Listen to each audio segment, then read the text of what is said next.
I'm Tom Emmer, as Peter told you, and thank you, Jim, Peter, everybody with the Ripon Society. Thank you so much for what you do. Thank you for inviting us this morning.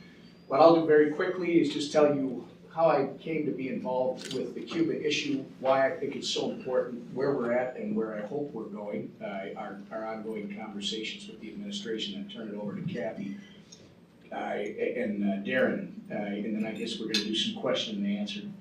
But first, I have to tell you, as a Minnesotan, I mean, you probably understand, maybe Darin will give you some of the same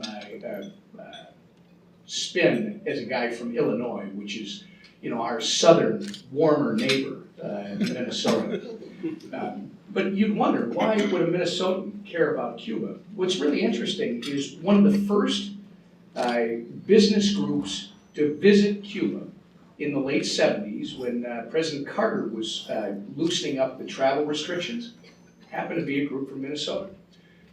We are home still to 17 Fortune 500 companies, and we have agriculture and manufacturing is the two primary drivers of our state's private economy. Minnesota is all about trade, and we also have a population that's all about trying to help other people. So when Cuba was a possibility, you had not only folks going down to Cuba from Minnesota for commerce possibilities, potential, but also to try and help. As we saw in the late 90s, I guess it was mid to late 90s, and since the turn of the century, in trying to help with medical supplies and agricultural products.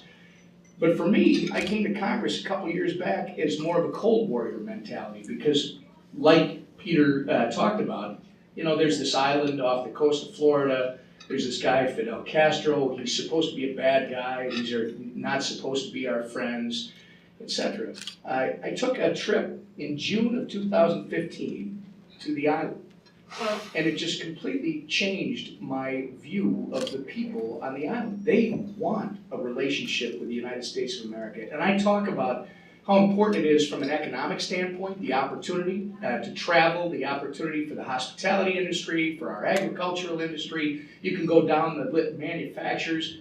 But for me, the real issue is not repeating history. I mean, if you think about this, this is more about our national security for me than anything else. We have an island that's 90 miles off of our Florida coast. It is in our backyard. It is a key to our relationships in the entire Western Hemisphere at this point in time. And we have people in our government today who still want to continue a policy that has, frankly, been an abject failure. Why? Well, because I guess they think doing the same thing over and over again and not getting a different result is not the definition of insanity, I guess. But I study Cuba. And if you look at their history, after what, and somebody can correct me, like 500, 600 years of brutal Spanish rule, some long period, well, I guess it was 300, I'm doubling it, but you've got it, 300 to 400. They get their independence at the end of the 19th century with the help of the United States. From that point forward, they have had one corrupt dictator, more corrupt and more brutal than the previous, ending, up to the current folks, the Castor brothers. And we put in an embargo to do what? In 1961, 60-61, we put this embargo in to undermine the Castro regime. And in effect, what it's done is just the opposite. It has empowered the Castro regime at the expense of the Cuban people, the very people we're trying to help. And so we're going to keep doing this over and over. It makes no sense. I think President Obama, he always pushed the line in my mind when it came to his powers in the executive office. But that isn't just a Barack Obama thing. That's a Republican problem. This has been coming for years, right? But he did, I think, as much as you could do to try and normalize this thing. And frankly, from my perspective, we should continue there, because here's what I hear over and over. I hear that this is a bad regime. These are bad people. We are going to have to make sure that they're out of power before, and we've got to get human rights things taken care of, the human rights abuses, all of these things have to be fixed before we can normalize. You know what? They made more advances when Barack Obama took his delegation in terms of human rights. When he took his delegation down to Cuba, is it almost 2 years ago now? They made more advances, I think, in that week on the human rights front, which has now slid back, I'm afraid, because of the new policy, than they had made in years. Why? Because we were there. We're there. You can't possibly change the human rights abuses if you're not on the island, if you're not present and creating some accountability and transparency. So at the end of the day, this is what you have to look at. If we continue down the road we're pursuing, you actually risk having someone else move into Cuba, someone that does not have the United States' best interest in mind. Is it going to be China? Is it going to be Russia? Could it be the Iranians? Someone will fill that void if we're not there. And I was very disappointed with the administration. Darin and I had several meetings with them. Unfortunately, we were not included in the meetings that they were having with a very small group. I would suggest to you that there are a handful of people that actually crafted the policy that I brought with me, this memorandum, with the administration, and it didn't include any of us. These people, it's more of a personal issue as far as I'm concerned, an emotional issue. And as we've explained to the administration, you said you were keeping your promise by creating this memorandum. In fact, you're breaking your #1 promise to the American people, and that's to ensure the safety and security of Americans and the United States homeland. That's what I think we're making a mistake. And where are we at? We're trying to work with the administration right now to get clarity on what this memorandum actually means. Clarity for our business folks so they know what opportunities they can explore. Clarity for Americans that want to travel to Cuba. And right now I can't tell you that I'm hopeful. Well, I'm always hopeful, but I can't tell you that we're making progress, because it seems to be just as vague today as it was when they put this out. I will tell you on the legislative front, and then I'm going to compliment Kathy and turn it over to her. We had both the travel amendment and the agricultural financing amendment that were offered as amendments to the appropriations omnibus package that we're going to be voting on. They were both ruled out of order, which was interesting because they had been in order, I think, 2 years ago now, or a year ago anyway, and they would have passed the floor. Again, I think a very small group of people is controlling this issue within our government. And in the words of my friend Darin LaHood, one day when we sat with the administration, and I want to quote him, he looked at him and he said, "You are going to be on the wrong side of history. You need to get this right, because this is where we're going. If you want to protect the American people, if you want to have a free and open Cuba, then you need to continue opening up the relationship with Cuba." So I'm very happy that you invited us here to have this discussion. I'm looking forward to the question and answers. And as I turn it over to Kathy Castor, I have to tell you, as I got here, it's all about relationships, and you need to meet people on both sides of the aisle. Because for me, some days I wonder what a Republican is, I wonder what a Democrat is. It's about good people. And Kathy Castor, not only, it's interesting that she was named Female Politician of the Year or whatever. It probably wasn't a fair competition. But she has been a champion to work with. This lady knows her stuff. She is a professional, she's a class act, and I'm proud to have her as a colleague, kind of teaching us the ropes as we go through this process with the Cuba Working Group and try to change this policy for the better of everybody in Cuba and this country. So I turn it over to Kathy Castor. Well, thank you. That's very generous. And let me tell you, Tom Emmer is one of the premier leaders in the United States Congress today. I mean, being willing to take this on for his state and for the betterment of the Cuban people and the American people, and whether we're talking about business opportunities or human rights. The Cuban Working Group, we are best when we are working in a bipartisan way. And I want to thank the Ripon Society and the Franklin Center and all of you for being here today. We need your help. And it's really great to have Darin here too, bringing a newfound energy with a lot of experience as well to the Cuban Working Group. But we really need your help. Think about how long this Cold War policy has been in place. Over 50 years, the embargo. And a bar on the ability of Americans to travel freely. I mean, Americans can travel anywhere in the world. Up until recently, you could go to North Korea, you could go to Iran, you could go to Syria. And what is it about this policy that says Americans don't have the fundamental right to travel that they enjoy everywhere else in the world. That's wrong. And the embargo is wrong. And it's outdated. It's outlived its usefulness, and it's causing a lot of damage. You might be saying, wow, a Floridian who is pro-engagement on Cuba. And here's why. When I was elected to the Congress in 2006, I was a partner at a law firm, a local government official, didn't really deal with foreign affairs issues that very much.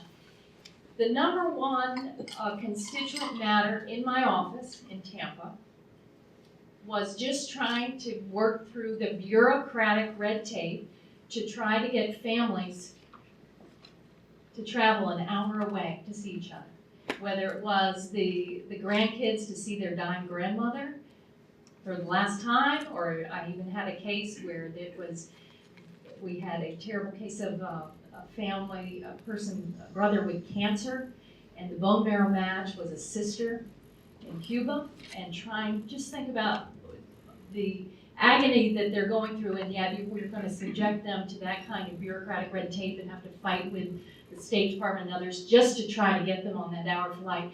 So it was very eye-opening to me, and that's what helped me take on this issue, because I think if we're going to improve human rights on the island of Cuba, if we're going to improve business opportunities here in America and in Cuba, we've got to go full bore in a policy of engagement and turn the page on these Cold War policies of the past.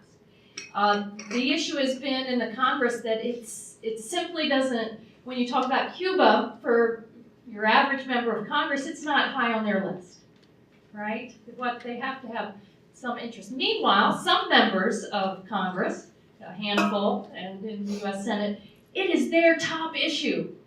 Back home, their constituents have said, hammer them, punish them, punish them. And that's the way it's been for 50 years. Meanwhile, think about during the time the embargo's been in place, we fought a war with Vietnam, have reconciled, and Vietnam now, their economic output and our relationships are much healthier.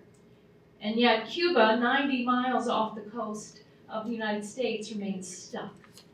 And I often think that it's the governments that get in the way, the U.S. government and the government of Cuba. So I think the Obama policy was right to empower everyday Cubans. And just in the times that I've traveled earlier in my congressional tenure and years later, I've seen a dramatic change in the ability of these cuentapropistas, the small business owners, to build these businesses, employ folks, give them a new lease on life.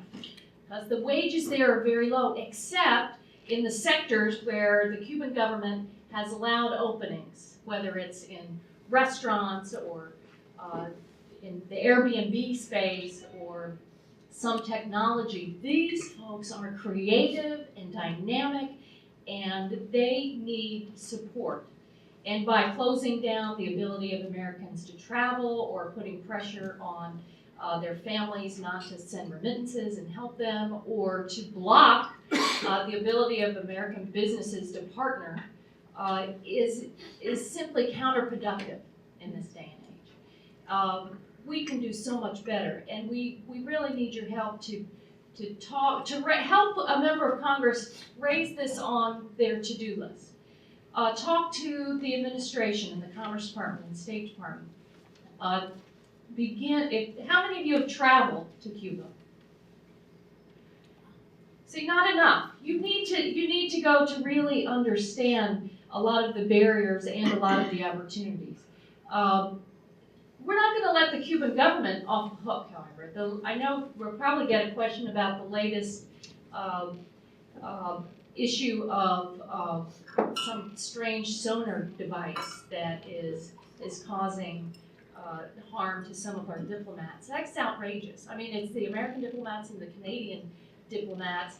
You know, the Cubans are saying, we didn't really have anything to do with it. We stand by protection of our diplomats. We wouldn't want harm to come to Cuban diplomats in America or anywhere in the world.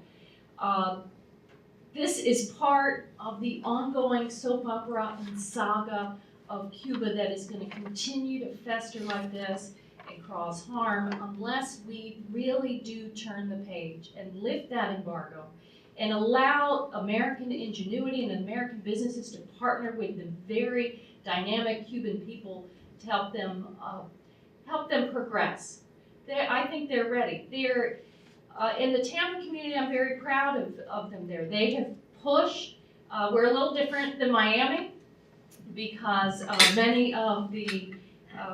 Cubans immigrated to America in the late 1800s, 1900s to work in cigar factories. Tampa is also known as Cigar City. And these immigrants understand a better life. And many of them did not come after the Cuban Revolution where Fidel Castro took everything away from them. But we have all sorts of generations in Tampa. They have pressed for the practical engagement, and it's happening every day, whether it's our aquarium doing scientific research off the coast.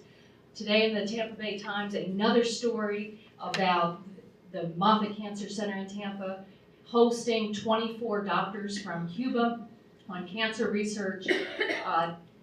The St. Lawrence Catholic Church in Tampa is building the first new Catholic parish on the island of Cuba. We have very robust arts exchanges and cultural exchanges. A lot of this is new, and it wasn't happening to this extent 5 years ago. And we've got to continue these engagements. Look at now Carnival Cruises. One of the most popular cruises now is to go to Havana. The new flights are a godsend for families and business owners that want to make that short flight. You've heard a lot of the airlines that are readjusting some of the flights in Tampa. There are record boardings there because Southwest Airlines has a flight that's under $100 to take that 1 hour flight to Cuba. They've now boarded more passengers this year than last year, and it's going to continue to grow. But these restrictions on business opportunities and the ability of Americans to travel, the problems with the Cuban government not opening up business opportunities for their people is going to continue to be a problem unless people like us press and push.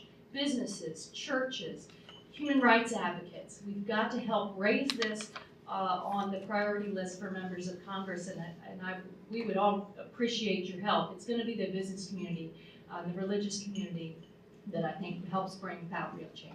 Thank you very much.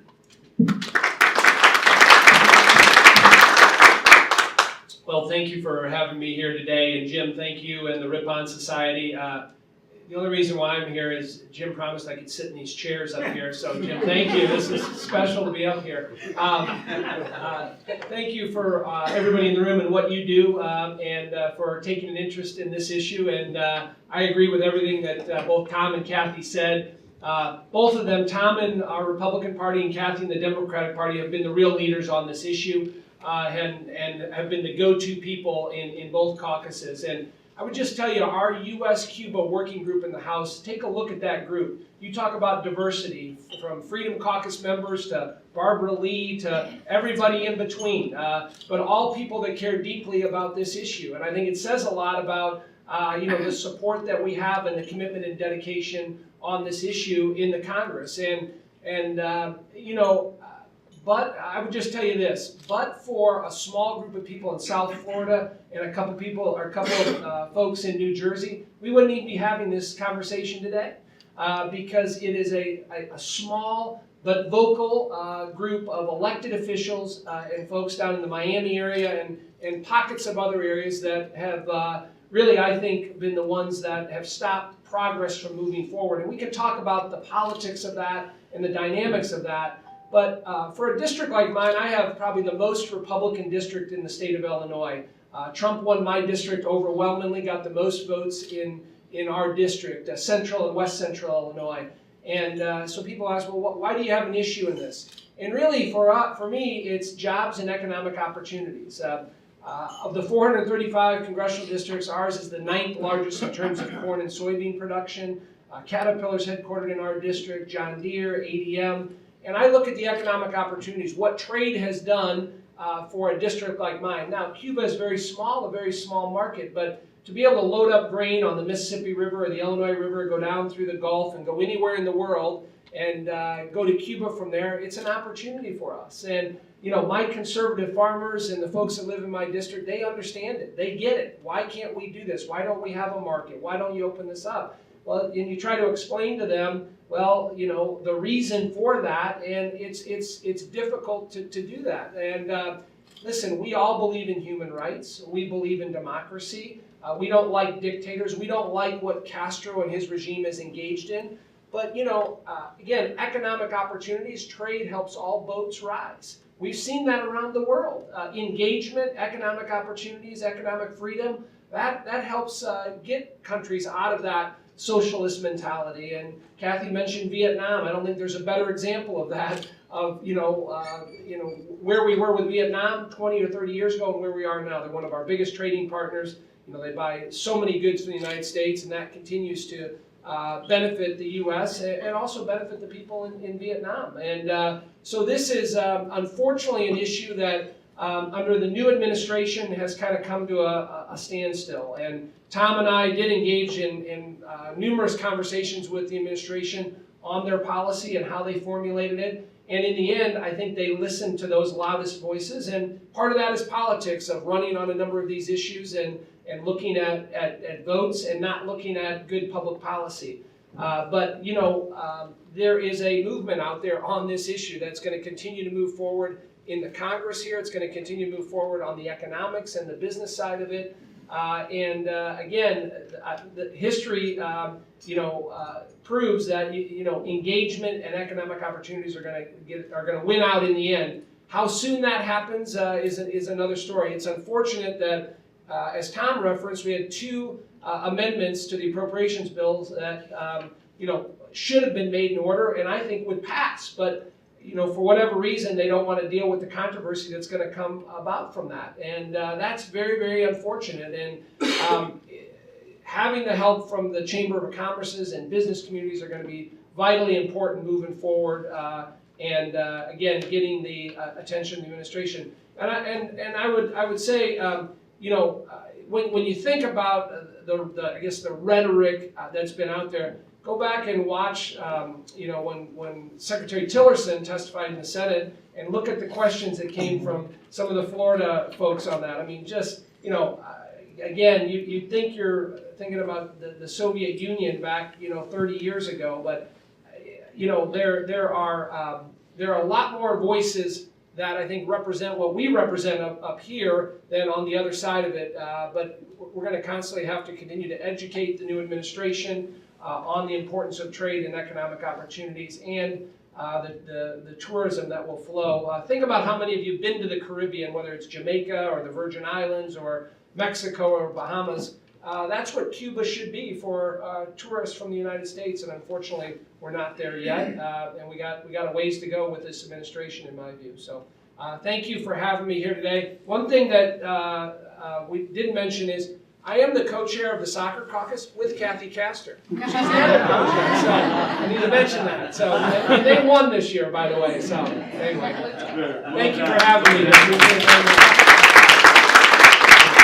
Well, we have a little time for Q&A. Mr. Bagans, you did such a great job. They are pigs. You are too much for TV. I'll let you start with the first question. Okay, thanks. This is, I think, primarily for Kathy, but everyone can weigh in. Generationally, what are you seeing different among Cuba, Florida? Huge Cuba changes. Despite the fact that the president went down to a few months ago to make an announcement that he was rolling back the Obama-era policies on Cuba, the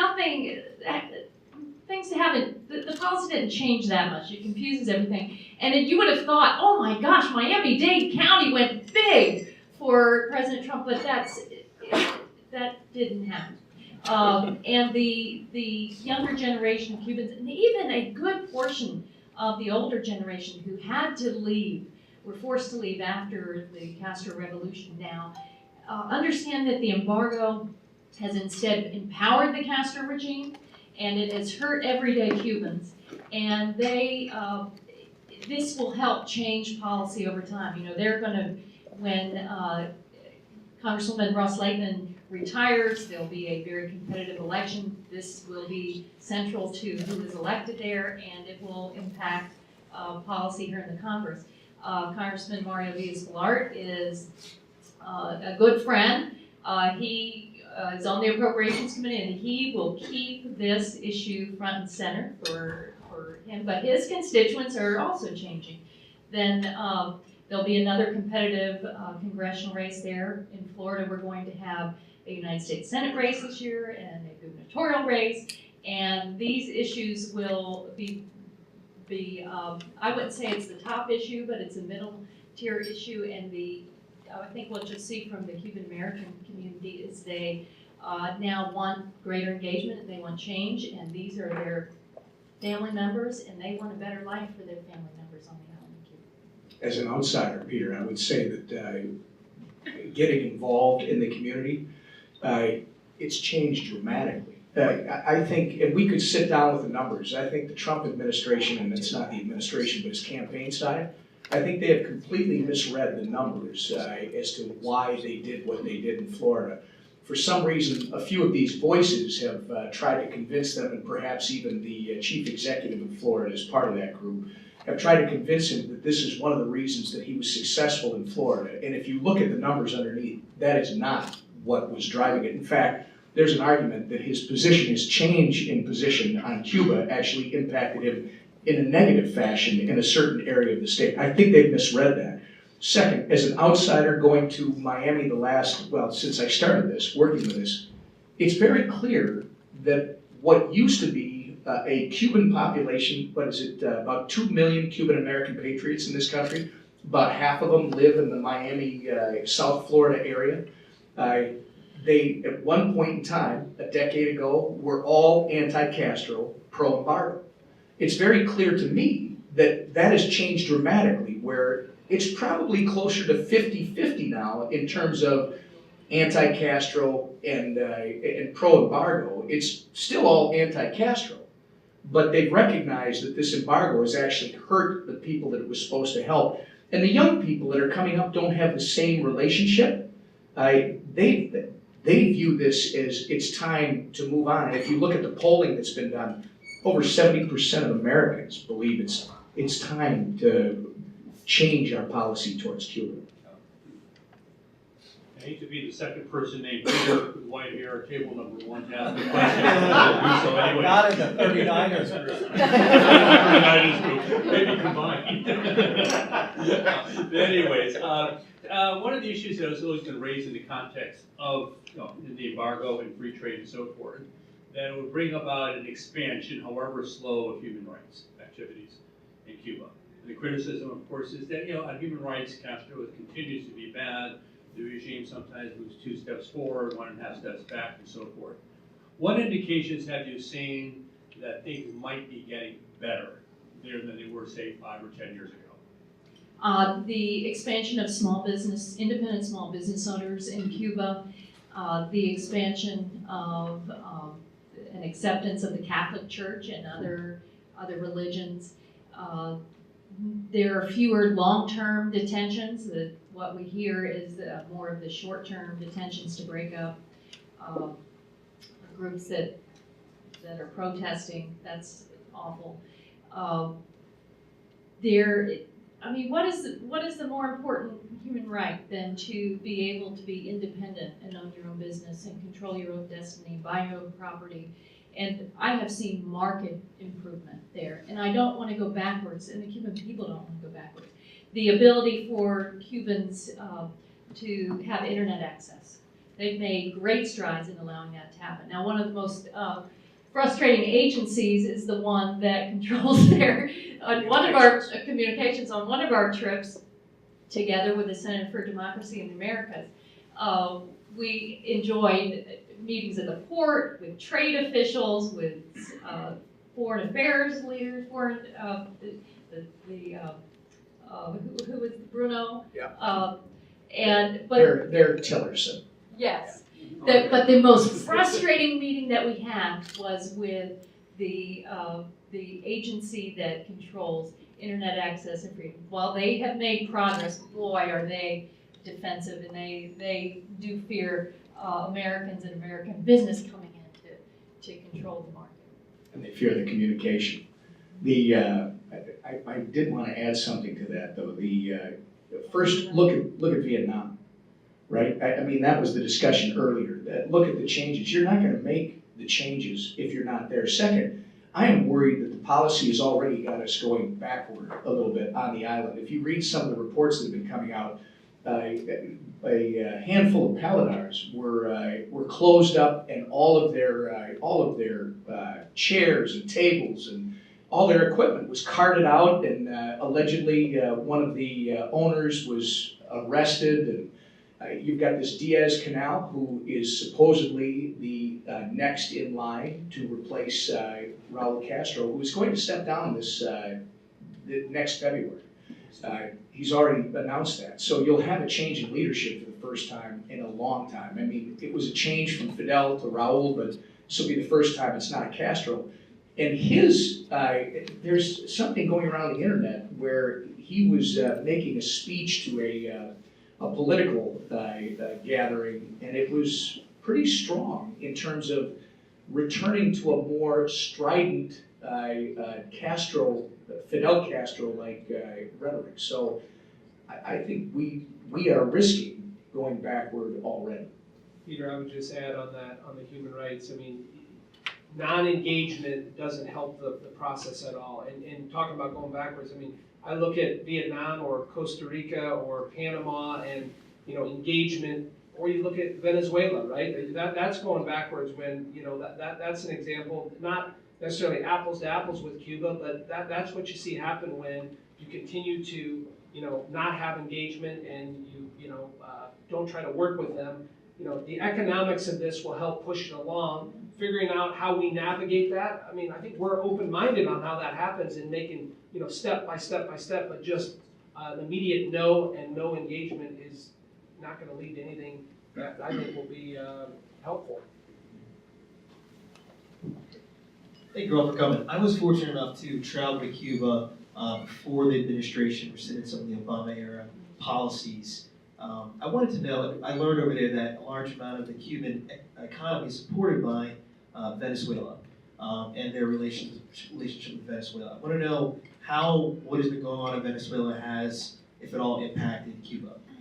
Well, the big support from Venezuela, I wouldn't say that the economy is supported by Venezuela, but in the past, Venezuela has supported them with oil imports, and the Cubans like to export their doctors and trade, but that's gone. And this really should be a time for America to engage and press to step in all of the ways, culturally, economically, greater people to people, because Venezuela is on the rocks.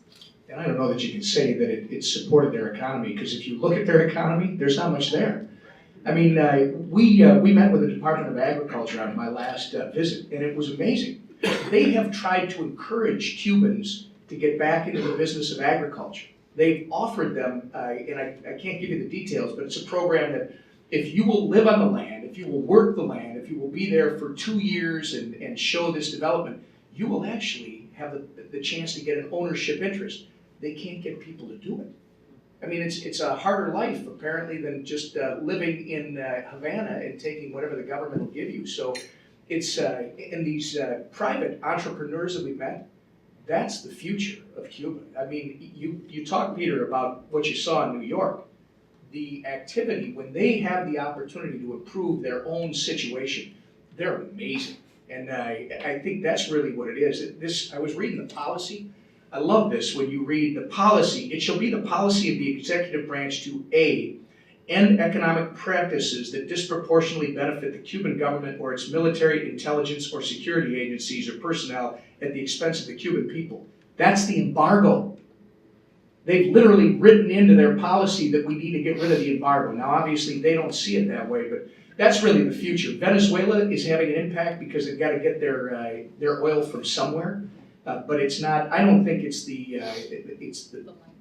it's not like when the Soviet Union collapsed and their sugar daddy, if you will. They were, subsidizing the sugar by 23 cents, 24 cents. As soon as the Soviet Union collapsed, they were starving in the streets.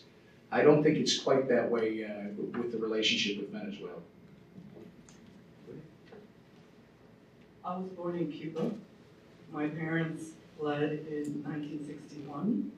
I lived in Miami up until 3 years ago. My father died 5 years ago, never went back to his homeland. I'm another Floridian that is for lifting the embargo. I agree with everything you said about the generation and the politics. It's a select view. But where do you see the embargo going? What are the odds of getting the embargo lifted? Well, I felt much better when the Trump administration first took office. I actually thought that we would have a willing partner because of what he was talking about with national security, et cetera. But again, and I mean, the tape's running, I'm not gonna name names, but a handful of people have literally hijacked this issue once again because it's their emotional issue, and I can't put myself in their shoes. I don't know what their families experienced. I'm a kid from the Midwest. I'm not here to judge them for their strong feelings and how important this is. They had property stolen, they had relatives murdered and tortured. We're not getting into that. We are now in the 21st century and we are talking about where do we go from here. The vast majority of us, again, I think if you were to get the two amendments we had offered that were ruled out of order, by the way, they would have passed when they were on the floor a year ago. And there was a negotiation at the 11th hour that said, all right, well, we're gonna work on something more broad or whatever it was, and we'll come back to this.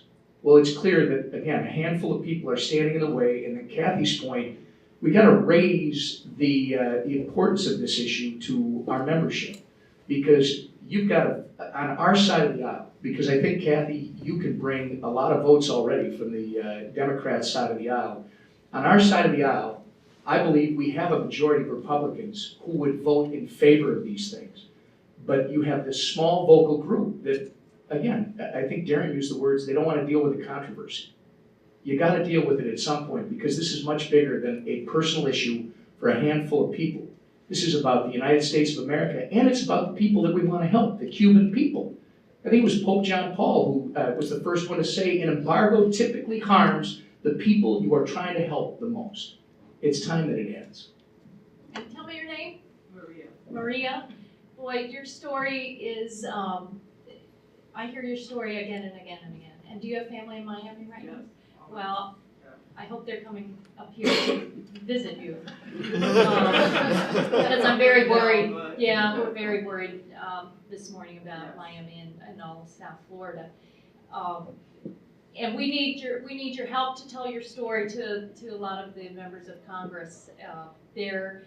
Part of the strategy may not be to just totally bring a vote to lift the embargo. I wish we could do that. It may be what Tom has suggested, that we target the travel ban, we target the agricultural sector, we continue to do more targeted on manufacturing. Boy, NAM has been terrific in helping tell the story of why it's important. Because underneath the big issues, we've made such great progress. Just a few years ago, there was no regular mail delivery between the U.S. and Cuba, 90 miles away. We could get a package, to China, to Russia, anywhere, but not to Cuba on a reasonable basis. There was not, speaking of weather forecasting, we've made great strides there, and it's important today. It used to be the Cubans said, no, you can't, hurricane hunters can't fly over Cuba to look at these storms. No, now we're cooperating when it comes to weather forecasting. Drug interdiction. The Cubans don't have the big opioid problem or drug problems there. They're hard line, but we are cooperating better in law enforcement. In fact, when I returned from my first trip, there was this strange circumstance where a mother and father abducted their children who had been given to the grandparents because they were poor parents. They left Madeira Beach, I don't know where that is, in a boat. No one knew where they went. They absconded. They turn up in the port of Havana. I'm learning this as I'm flying back home from Havana to Tampa. there was no discussion between law enforcement. There was no, they didn't even have the ability to talk, the Hillsborough County Sheriff's Office, with the police in Cuba. So I had to get on the phone with my local sheriff's department and then get the Cuban ambassador on the phone and say, can you all work together on this? And that has changed now. They're cooperating in law enforcement, they're cooperating in music and in science, and now we've got to make the larger step to move to lift the embargo, whether it's a big bill or here piecemeal, and we're really going to need your help to do it. Maria, I would just add on that, I'm not optimistic at this point that the embargo will get lifted just from the rhetoric from the administration, and I think there's going to have to be something that occurs, an intervening event of some sort, because you look at the conditions and threshold that the other side has put up, and they're really, unattainable in some ways of, prosecuting the Castro family, or holding them accountable in some way, or making sure they're removed before you begin the conversation. I think that's a non-starter. That's not something we've ever seen happen in any other place. So, I think it's a very, very difficult uphill battle. And the last point, when you talk to the folks on the other side, yeah, to Tom's point, everyone has a personal family story, right, related to something that occurred to them or their family or their property. And again, I can't understand that because I wasn't in that situation, and we need to remember that. But at some point, you got to move beyond that and get to the policy and the politics of how we move on.